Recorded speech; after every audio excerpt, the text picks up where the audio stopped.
Sloan. Yes. Now it's time for top five, and our top five for today is top five movies of the 90s. The 90s our was decade. exactly. Bitches. That is. The 90s was the best decade. It was for everything, but music, especially food, movies. Yeah, movies. I mean, it was a great transformative decade. This was a fantastic, and you know, this is the era of TV. But the 90s, it was about movies. It's all about going on movies. So let's do this. Yeah. So, number five is Goodfellas. What? Goodfellas. No, Unforgiven. All right, why do you say Goodfellas? We have a disagreement here, Laura. Goodfellas is a great movie. It's the narration. It breaks the rule. You're not supposed to do voiceover. Right. It does voiceover.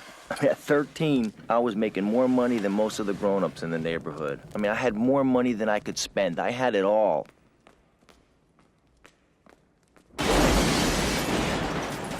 It's such a great voiceover. So well. Really it's such a great movie. It's a good mafia movie, man. And Joe Pesci, I mean, it's one of the most quotable movies out there. It's brilliant. Yeah, no, I will agree. Like, I love the characters. The voiceover is fantastic, especially because when he starts doing that coke and he's paranoid. Oh, because yeah. the Helicopter, helicopters, they after him or whatever. Do I make you laugh? Well, I'm funny how? I mean, funny like I'm a clown, I amuse you. I make you laugh. I'm here to fucking amuse you. Oh, it's so creepy, man. That's just... Yes, Joe Pesci is so good, man. He's disturbing. Joe Pesci's great. He's a great actor. Good. But it's not on my list because it's not The Godfather. You know, I just... It But pales as a came out in the gangster 70s. because we have It's the we have a 90s. better gangster film on the list, I think. But the reason why I chose Unforgiven was because it was the movie to end all westerns.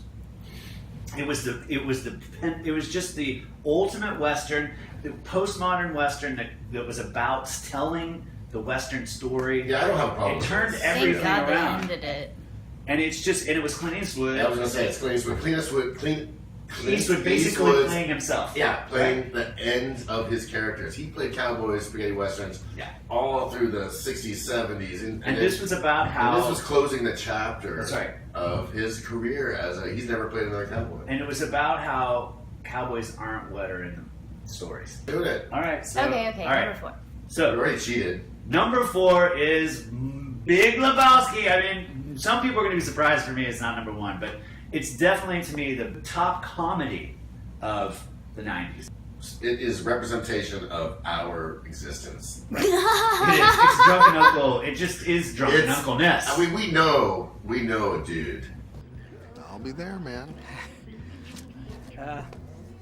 Dude, tomorrow's already the 10th. Far out. But it's Sometimes there's a it's dude. emblematic of our generation. Like, Yeah. you know, so older generations don't get the movie. So, you know, my dad, who loved all this crazy 60s stuff with Jack Nicholson and all that, couldn't grasp why The Big Lebowski was what it was. And I just think it's emblematic of our generation. I watched it the other day, and the lines, There's not a day that goes by that I don't quote that movie. yeah, he says it all the time. Am I wrong? No, you're not wrong. Am I wrong? You're not wrong, Walter. You're just an asshole. Okay then. No, you're just an asshole. Or Larry. Sloan. Exactly. You see what happens, Larry? You see what happens? This is what happens when you fuck a stranger in the ass, Larry. You know, like, yeah, you see what happens, Larry? You see what happens? I mean, You see what happens? every line is quotable in some aspect of life. I agree. There is a life. I love movie that about movie. life. A couple years ago, we went his birthday, perfect time. We went to the it was the Big Lebowski Fest in Tulsa, and but we went and watched the movie and got the green, and we went out and partied all day long. And just a little footnote, that was the weekend that your drunken uncle was born, because Oh, on that's the right. Sunday we had champagne with Laura here. Number 3 is Fight Club. Fight Club. I've taught Fight Club. The book. Here's the great thing about Fight Club. The movie's better than the book. Oh, so much Um, better. No offense to the book, but the movie is so much better. And I was telling Laura and Grant earlier, I actually resisted watching that movie for almost 2 years because I didn't want to watch. No one told me what it was about. I didn't know what it was about. I hadn't read the book or anything. I didn't want to watch some douchish. That's a new word. Douchist movie about fighting. Like I just didn't like. I was just not interested in that. Lo and behold, I watched the movie. It's amazing. It shocked me at how good it was. And in some ways, like, it did predict the future because on the morning of September 11th, it was a Tuesday. I was teaching a Monday, Wednesday, Friday schedule then, so I was at home in my bathrobe as a drunken uncle should be. Like the dude. And I got a call from a former student who said, turn on your TV right now. And I did, and I saw the tower, the South Tower, I think, smoking. Yeah. And my first thought was, that's Mother effing Fight Club. Because, the end of the movie is so spectacular where they bring the buildings down.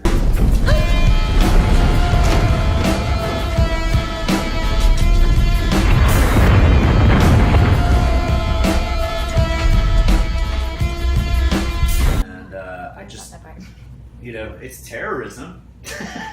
So it just... It's a criticism of modern society, though. It really is. It is so well. I mean, and the way it critiques capitalism is right on the money, and like single-serving friends and shit. It's like still totally a white dude movie, though. It is a total. But it's a critique of Brad white Pitt. dudes. I mean, I could go on and on about this movie because I think the protagonist is Helena Bonham Carter's character. She's the one who sort of changes because she realizes over the course of the movie that this guy is a dual personality. Yeah, he's schizophrenic. Right? And she tries to love him through it, like goes to all his meetings and like be there for him. But thinks the world is after him. He's totally paranoid, schizophrenic. And you gotta learn how to make soap. You do. You actually learn how to make soap.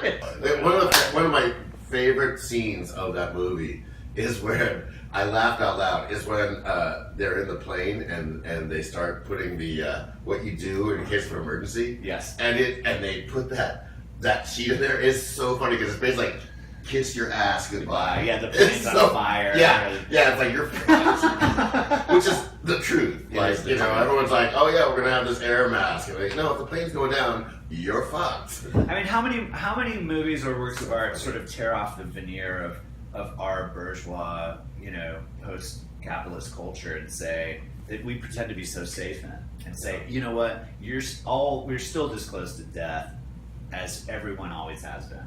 Number 2 is another Coen Brothers movie, Fargo. I mean, you guys remember Fargo. It came out the same year as, what the fuck, Bubba Shrimp and Bubba... Forrest Gump? Forrest Gump. And which beat it out of all the the categories and the awards, but it was such a powerful movie. It's so good. It's so incredibly good. Inspired, obviously a television show. It's still influencing culture. It's so well written. I mean, I think it starts the Coen Brothers. This goes back to the Big Lebowski as well. It's so well written that you really would have a hard time screwing up filming that movie. You know what I mean? Anyone. You just read it. You just listen to the dialogue. Yeah. It was all about the language, and I actually saw it the first time in the theater with somebody from Brainerd, where the action takes place, and he was like, they just nailed the way they talked. Yeah. And so the way people talk is almost like a character in that movie. Oh, totally. It captures a place. It's essential to the plot. They almost make it a caricature, but they don't. They just expose it for what it is, and it allows you to see the humor. And it's the character Marge who has the most like egregious Minnesota accent. And talk about a protagonist, right? A pregnant, I know, female, obviously, sheriff deputy, who's like in probably the biggest case of her life. And she solves it and, is the strongest character. And I love the end where she's like, there's more to life than a little money,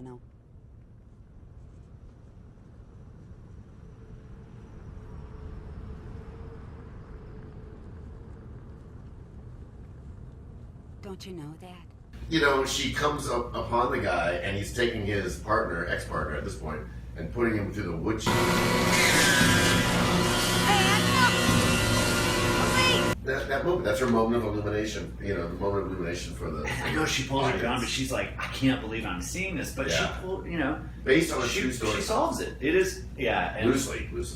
But you know, as that famous thing at the beginning, you know, the names of the characters or whatever have been changed to protect the survivors. Yeah. But the tour's been told exactly how it happened for the sake of the dead. Yeah. Right? It's such a great intro. I'll put that up. Yeah. And the number one film of the 90s is Pulp Fiction! Oh my God, yes. There is one person that can probably write better dialogue than the Coen brothers, and that is Tarantino. This movie, I still quote this movie. I walk around quoting that movie like The Godfather. It is some of the best shit. And it brought John Travolta back. I mean, do you see the memes of John Travolta? I love it. I mean, he walks in. Yeah, exactly. I love this movie. It is violent, Laura. It is really over the top. Yucky. But it's a genre-changing idea. This was brilliant. It absolutely changed movies. Like, after it was made, you know, it made independent filmmaking a thing that was viable. And don't be a square. I It's love so that. great. And how many movies deal with the issue of, like, male rape? Like, the whole movie's about trauma. The fly, the whole, Spider caught a fly. I'ma call a couple of hard pipe-hitting niggas to go to work on the homes here with a pair of pliers and a blowtorch. You hear me talking, hillbilly boy? I ain't through with you by a damn sight. I'ma get medieval on your ass. The reason that's so freaky and trippy, you know that's out there somewhere. You know that shit's out there. That's true. See, to me, that's much scarier and freakier than any horror film ever made. Exactly. It is scarier than any horror movie. That dungeon scene is a nightmare. It's a nightmare. It's my worst nightmare. But it's also some of the best lines, like when John Travolta accidentally shoots the guy in the head in the back. They're not worried about that guy died. That's not even an issue. It's just that they can get arrested, and then they have to go to Tarantino's character's house, and they gotta clean up the brains and shit. I can blow.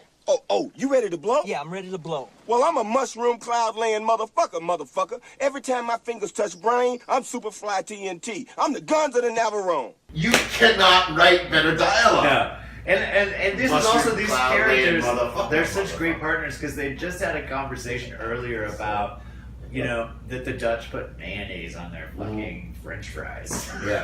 That's the same conversation. They're having this conversation because John Travolta's character was in Europe and had to deal with all that shit.